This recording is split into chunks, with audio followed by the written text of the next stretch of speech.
Welcome, everyone, to Couch Potato Diary. Happy Game 7 Day. My name is Peter Klein. Thank you very much for tuning in today. The focus of this show, very simple. It's Game 7, baby. It is maybe the most anticipated hockey game in the history of the sport, given how much social media and how different coverage is now. Obviously, there have been hotly anticipated games before, but given the circumstances around this, given the extent of media coverage and social media coverage, holy smokes, I cannot wait for this one to get going. And so, let's get into the breakdown, shall we?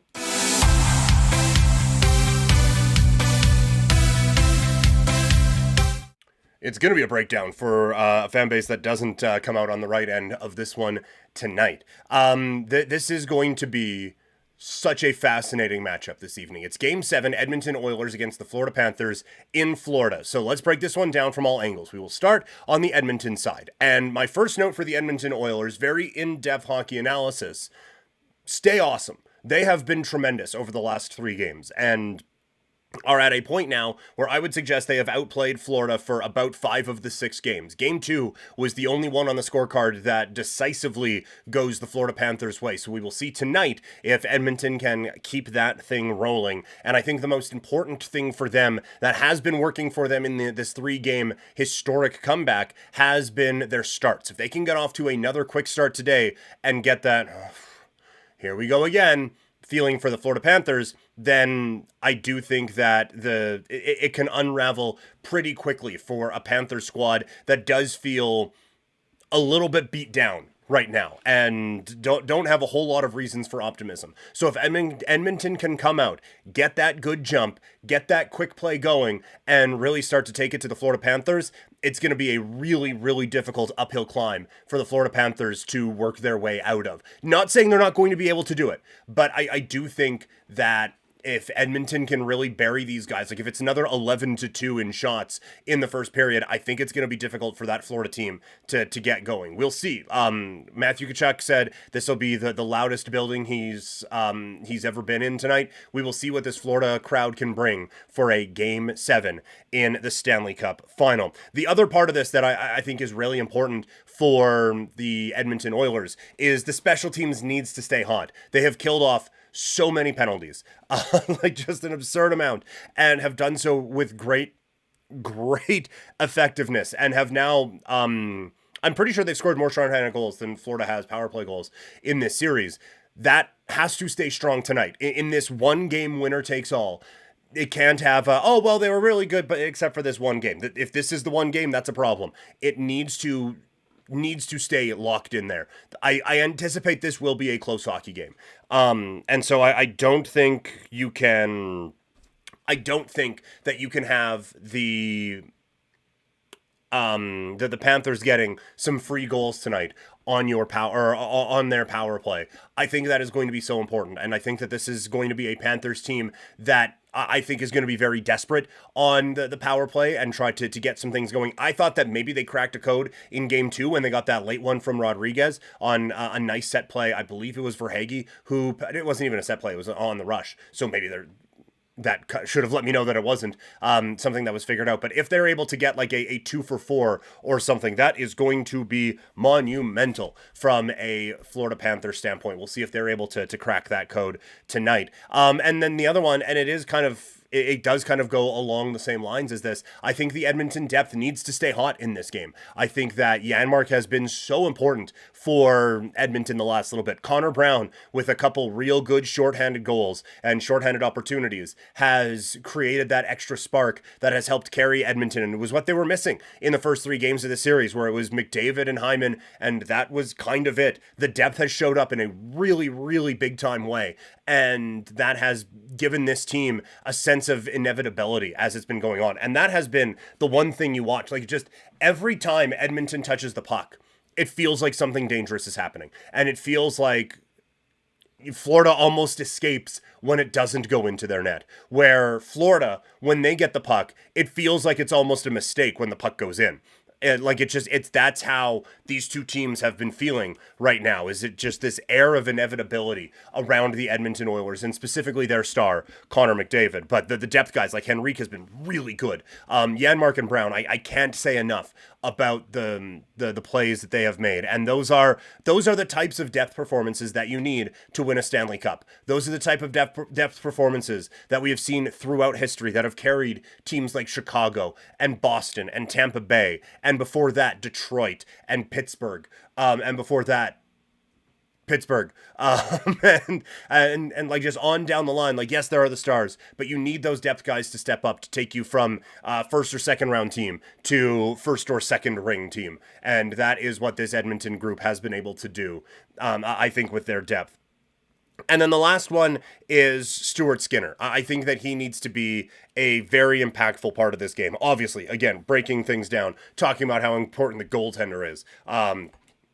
Groundbreaking stuff, I know. But Stuart Skinner has been a difference maker in a couple of these games. He has made, we talk about the importance of a quick start. He has made some big saves early in games that have not allowed the Florida Panthers to get off to the quick starts that they would like to get off to. So I think that this has been a really nice, really important switch with Skinner in how he has been able to play in this series. He had the really bad turnover in game 3. I did game over after that game, and a lot of people were pointing fingers at him. I didn't think this one was on him, but I didn't think he was part of the, or that one was on him, sorry. I didn't think he was part of the solution either. He has been part of the solution in games 4 through 6, and I know a lot of them have been rather lopsided scores, but he has made the big saves at the big time that have allowed Edmonton to go on their runs. Those need to come back for Edmonton. But overall, like, just what an unbelievable comeback, even if it does fall short tonight. And I know that is going to be not necessarily the prevailing thought is, oh, you know what? The real Stanley Cup are the friends you make along the way. Obviously, that's not going to be the case, but this is memories that will last a lifetime, and an improbable comeback that will go down in history, even if it falls one game short. We will see. I think we've seen Connor McDavid's legacy move up another tier at least, and if he wins it tonight, I think we see it move up that tier again. And I think, honestly, regardless of how this goes, he's probably worked to the point where he is the Conn Smythe Trophy winner. I think Bobrovsky has had 3 pretty dreadful games. If they had swept, no questions asked, this ends up being a Bobrovsky Conn Smythe, but because of the struggles that he has had, I think McDavid gets it in a losing effort. Not necessarily the legacy you want, but I do think that is what happens. But this just, it feels like they have all the momentum on their side right now. And it does feel like you are at a point with Edmonton where you cannot possibly comprehend the thought that the Edmonton Oilers could lose this game and not win the Stanley Cup, given the momentum they have, given how well they have played through 3 games. I will caution in saying that that's kind of what we were saying about Florida too, right? That is what we were saying about the Florida Panthers, where after 3 games, it's like I even said on Game Over, like, look, the series isn't over, but odds are the Florida Panthers are winning the Stanley Cup. Because it just, like, you don't see this in sports. And so because this part is so unprecedented, that next part of, like, well, how could they lose again? Like, you can't possibly wrap your head around that. We will see tonight if the Florida Panthers and how they handle that, if they can kind of interrupt this historic comeback. But this has been an unbelievable run, and will certainly, I don't think Connor McDavid wants this one to be first line of the biography when all is said and done, but it might be if they are able to put a close on it this evening. So that is the story from the Edmonton side of things. What about the Florida Panthers?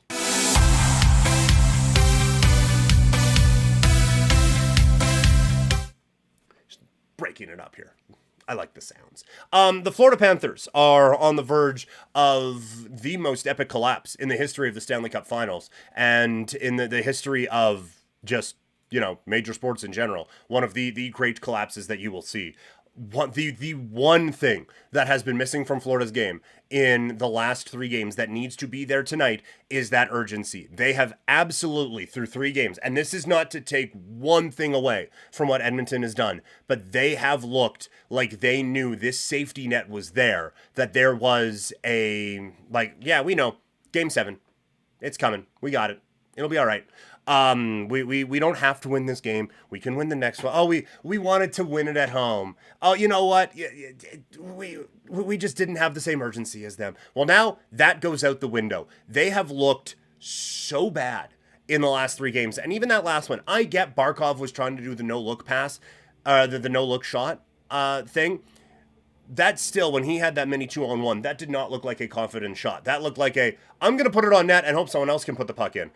This team has been getting beaten in every sense of the word, and they just have not met this moment in any way, shape, or form over the last 3 games. Tonight, that is a difficult switch to flip when that other team has this gigantic ball of momentum rolling downhill. We will see if Florida can flip that switch and get this thing rolling tonight. And the other thing that is concerning about that is they have been getting outworked, W-E-R-K, worked in these last 3 games.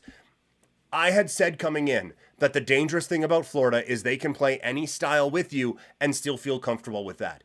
They cannot outskill Edmonton in this game. They need to make this one an ugly, down and dirty, grinded out type of a game. They can't let Edmonton start to freewheel a little bit. And even then, like we've seen Edmonton winning those battles, they can do it. But for Florida, you are not good enough to just strictly out-talent this team. It needs to...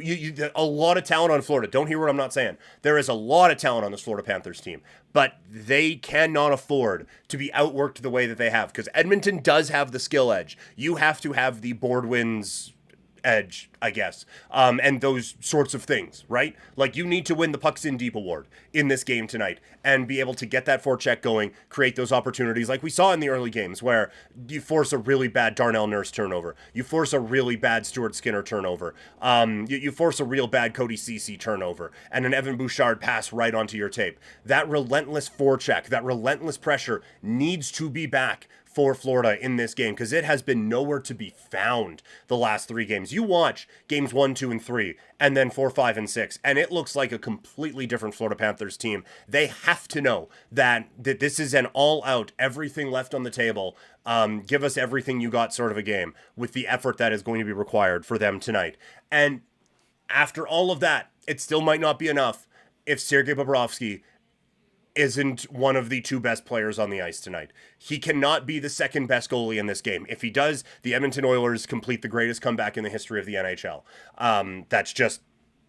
That's the way it works. Bobrovsky needs to get back to that level that he was at in those first 3 games where he was remarkable. And like, you think of that save on McLeod after Edmonton had come back to make it a 1-goal game. McDavid circling around, and instead of going all the way, cuts it short and passes it short side. McLeod gets the chance. Bobrovsky makes the save. That felt like the cup. Like, that felt like they won the Stanley Cup in that moment. And as it turns out, it's the last good moment Florida's had in the last 4 games. They need that guy to show up tonight, or they're simply not winning this hockey game. Another thing, not that, like, I'm not putting the blame on anyone, and I'm going out of my way to not talk too much big picture, because we're going to have a lot of time this week to talk about that, although not a ton, because the schedule fucking sucks. The draft is this week, but that's neither here nor there. But Ekblad and Forsling need to be that dominant pairing that they were in the first few games, where Ekblad, I thought he had like some of the best hockey of his career in a couple of the games in this series. And Forsling was dynamic and everything, and now they are just making the wrong decision at the wrong time pretty consistently. So for Florida, those guys need to get back to being the best defensemen on the ice, and some of the best players on the ice. Like, they even won the McDavid minutes in a couple of those games early on. I'm not saying do that, because I do not believe that is possible, but lose it in a way that it's easier for everyone else to catch up after, because that has not been happening in the last 3 games. I wonder what this looks like, win or lose, tonight. From a Florida standpoint, if they blow this, there is, like, it's history, and not the kind of history you want to make. And from a legacy standpoint, again, like, I don't know who wears this or what you have to do after it or how you come back from that sort of a thing. But man alive, if they lose it tonight, I don't know what those conversations are going to be like. All right, that is it. That is our preview for Game 7. If you want post-game coverage of Game 7, I'm going to be on the Game Over Network tonight with Andrew Berkshire. We're going to be breaking this all down, getting Oiler fan reaction, getting Panther fan reaction, getting all of that. This is going to be such an incredible, incredible night, regardless of how it plays out. It's a night we're never going to forget. So join us on the Game Over YouTube channel. You can find me on social media. I am at Primetime Klein, and I'll talk to you all later. I'm out.